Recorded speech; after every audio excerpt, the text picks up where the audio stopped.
Good evening and welcome to Express News with me, Deepika, your daily half-an-hour window that brings you 100 news and updates from the country and the world in just 30 minutes. Let's begin. World's largest financial inclusion initiative, the Pradhan Mantri Jan Dhan Yojana, completed 10 years of its implementation on Wednesday. India's Prime Minister Narendra Modi expressed happiness over the milestone, congratulating the beneficiaries and complimenting those who made it a grand success. Prime Minister Narendra Modi highlighted the Jan Dhan scheme's role in boosting financial inclusion and giving dignity to marginalized communities in India. In a LinkedIn post, PM Modi said that Jan Dhan Yojana has proven to be a game-changing event for women's empowerment. Almost 30 crore women have been brought into the banking system with this. In a social media post on X, Finance Minister Nirmala Sitharaman noted that the Jan Dhan scheme has led to over 53 crore accounts holding deposits of more than 2.3 lakh crore rupees, a testament to the power of grassroots movement. India's External Affairs Minister Dr. S. Jaishankar and Minister of Foreign Affairs of Chile, Alberto Van Claveren, met at Hyderabad House in New Delhi on Wednesday for the second India-Chile Joint Commission meeting. During the Joint Commission meeting, Dr. Jaishankar welcomed the delegates and said that Chile is one of the key partners of India and if it values the participation of Chile in the Voice of Global South Summit. Chile's minister will also participate in Chile-India Business Summit alongside Chile's Agriculture Minister Esteban Valenzuela before heading to Mumbai. 9th India-Brazil Joint Commission meeting was held in New Delhi on Tuesday, co-chaired by External Affairs Minister Dr. S. Jaishankar and Brazil's Foreign Minister Mauro Vieira, discussing bilateral ties and global issues.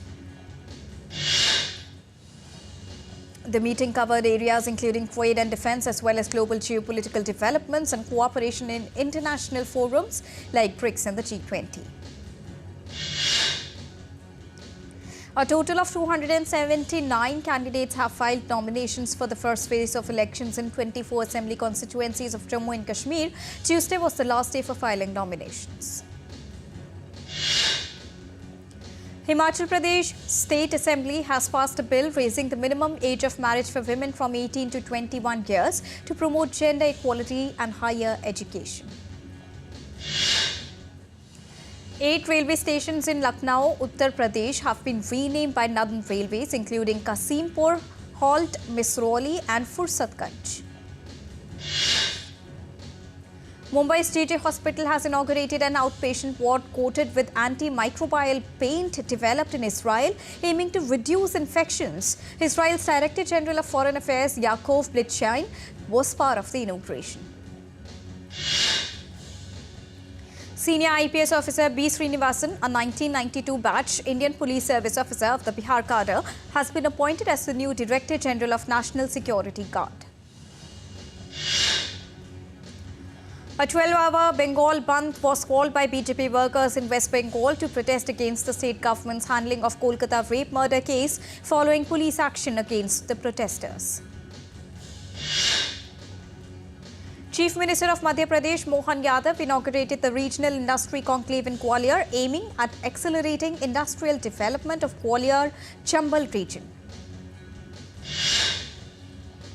Taking forward the leadership role of India's pharma sector, a 3-day international pharmaceutical exhibition began in Greater Noida on Wednesday. As per India's Confederation of All India Traders, this year's Janmashtami festival generated a business of more than 25,000 crore Indian rupees. The high sales turnover reflects robust consumer spending that shoots up during festival celebrations. Speaking at the 6th edition of FICCI Road Safety Awards, Union Minister for Road Transport Nitin Gadkari stressed that corporates have a vital role in creating a cohesive and impactful approach to road safety. At close, the Sensex was up 73.8 points or 0.09% at 81,785.56. Nifty was up 34.5 points or 0.14% at 25,052.3. Gold futures maturing on the 4th of October stood at 71,900 rupees per 10 grams on multi-commodity exchange. Silver futures maturing on the 5th of September this year witnessed a dip of 430 rupees or 0.5% and were retailing at 85,228 rupees per kilogram on the MCX. Indian rupee ended lower at 83.96 per dollar on Wednesday versus Tuesday's close of 83.92. Oil prices fell more than 1% on persistent concern over Chinese demand and elevated risk of a broader slowdown, though the decline was capped by potential supply losses from Middle East and Libya. Brent crude futures were down $1.02 at $78.53 a barrel, while the U.S. West Texas Intermediate crude futures fell $1.04 to $74.49. Global stocks were poised near record highs on Wednesday. The traders said that Britain will lag the U.S. in cutting interest rates. S&P 500 ended higher on Tuesday ahead of a much-anticipated quarterly report from Nvidia on Wednesday and economic data that expected later in the week that could give cues about the path of interest rate cuts. S&P 500 gained 8.96 points to end at 5,625.8 points, while the Nasdaq Composite gained 29.05 points to end at 17,754.82. Russian forces claim to have defused unexploded US-supplied munitions fired by Ukraine at Russia's Kursk nuclear power plant on Wednesday. Russian air defense units claimed to have destroyed 12 drones that Ukraine launched overnight targeting the Rostov and Voronezh region. Ukraine's President Volodymyr Zelensky said that operation in Russia's Kursk region is a part of a plan to end the conflict, about which he would soon be talking to the US President. NATO Secretary General Jens Stoltenberg will convene a meeting of the NATO-Ukraine Council on Wednesday at Ukraine's request. Israeli strikes were reported in Yenin and Tubas in the West Bank of Wednesday. IDF posted on social media platform that it has begun an operation to counter terrorism in both the areas. Israel's military on Tuesday released footage of a strike on what it said was Hezbollah military structure in a village in southern Lebanon. White House National Security spokesperson John Kirby on Tuesday reiterated the United States' commitment to defending Israel against an Iranian attack and was hopeful about a possible Gaza ceasefire agreement. British Prime Minister Keir Starmer met German President Frank-Walter Steinmeier in Berlin on Wednesday. He also visited the iconic Brandenburg Gate. Starmer received military honors at the Chancellery in Berlin as German Chancellor Olaf Scholz welcomed him. The two leaders held talks on a new pact they hope will bring about an unprecedented degree of bilateral military cooperation. Former US President Donald Trump has been charged with a new indictment on Tuesday, accusing him of illegally trying to overturn his 2020 election loss.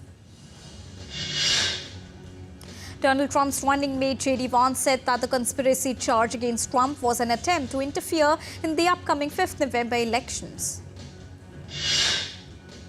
In a TV interview on Tuesday, Donald Trump addressed the assassination attempt on his life last month and said he believed God protected him.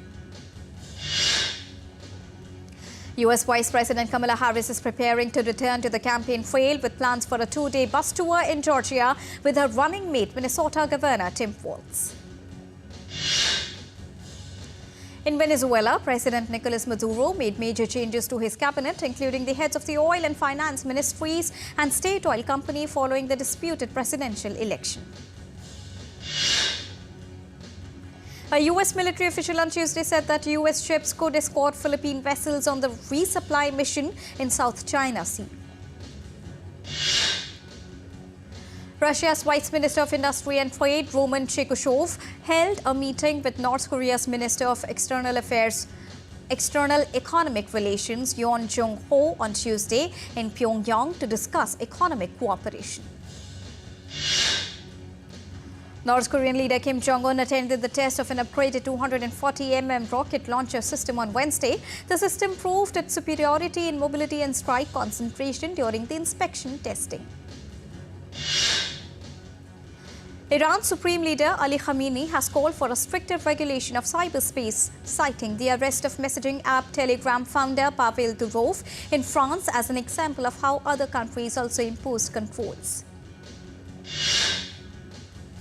French investigative judges are due to decide later on Wednesday whether to place Russian-born Telegram boss Durov under formal investigation following his arrest as part of a probe into organized crime on the messaging app. Argentina's Vice President Victoria Villarreal has promised to reopen all cases of victims of terrorism involving the leftist terrorist groups that operated in the 1970s. Time to take a short break. We'll be right back.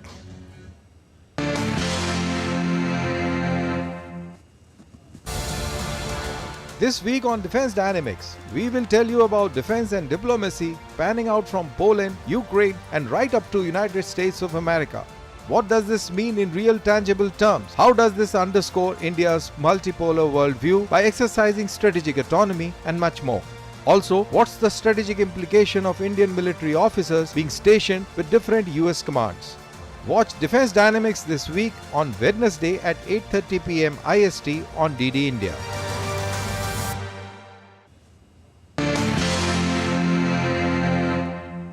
Welcome back. Let's continue. The Indian Meteorological Department has issued a red alert for several districts in Indian state of Gujarat for the next 48 hours, with prediction of extremely heavy rain at isolated places in Saurashtra and Kutch. Vadodara Municipal Corporation closed the gates of Ajwa and Pratapura reservoirs in order to reduce waterlogging in the city as the level of Vishwamitra River is continuously rising in many areas. Met Department has alerted that there could be heavy rainfall in eastern Indian state of Odisha, Bihar, Arunachal Pradesh and Jharkhand.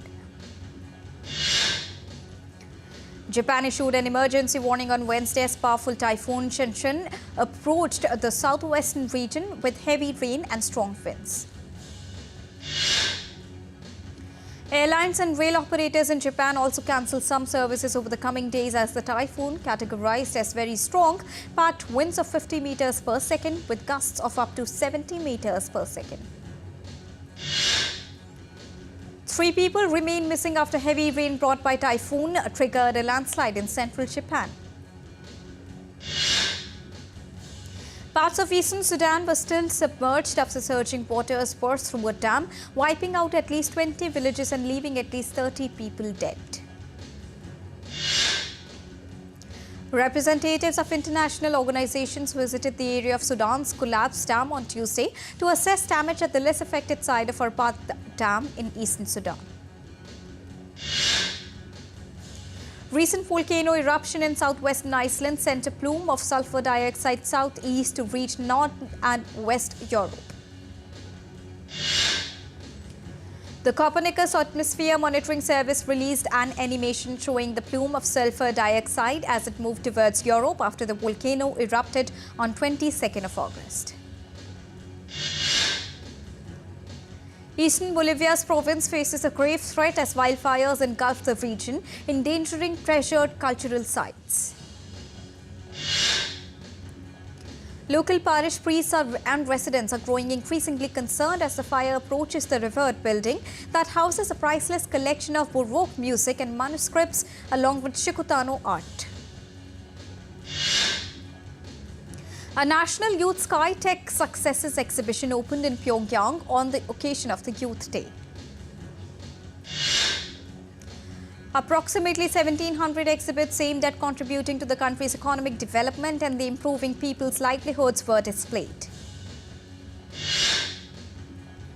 300 children and teenagers participated in a boxing masterclass in Havana as the Cuban Boxing Federation hoped to promote the sport and bring in young athletes.